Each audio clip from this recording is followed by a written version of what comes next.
Hujambo mwanafamilia na karibu sana kupitia akaunti ya YouTube channel kupitia IDFM Radio 95.7.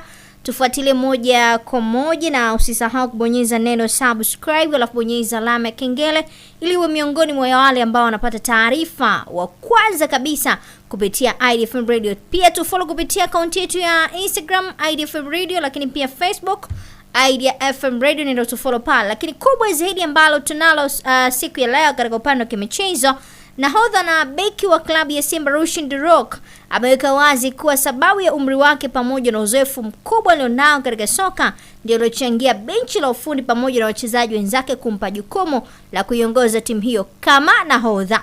Kauli hiyo ya De Reuck inakuja kufuatia kuwepo kwa maneno mtaani kuwa beki huyo raia wa Afrika Kusini amepewa kitambaa cha unahodha baada ya kudaiwa kupokonywa aliyekuwa nahodha Shomari Kapombe.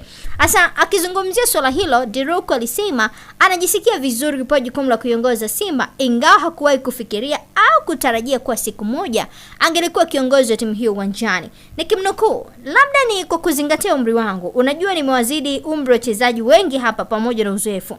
Mimi sikulazimisha, nilipewa na nikapokea kwa sababu ndani ya timu hii kuna wachezaji wengi wazuri na ambao wamekaa muda mrefu kama Shomari Kapombe, Clatous Chama, wote wameridhia mimi kuwa kiongozi wao, alisema De Reuck. Aidha ameongeza kuwa hata aliyekuwa kocha wa Simba Fadlu Davis alipomleta ndani ya kikosi hicho alimweleza kuwa angekuwa nahodha, jambo ambalo amesema ni heshima kubwa kwake kujiunga na klabu kubwa kama Simba na kupewa jukumu la uongozi.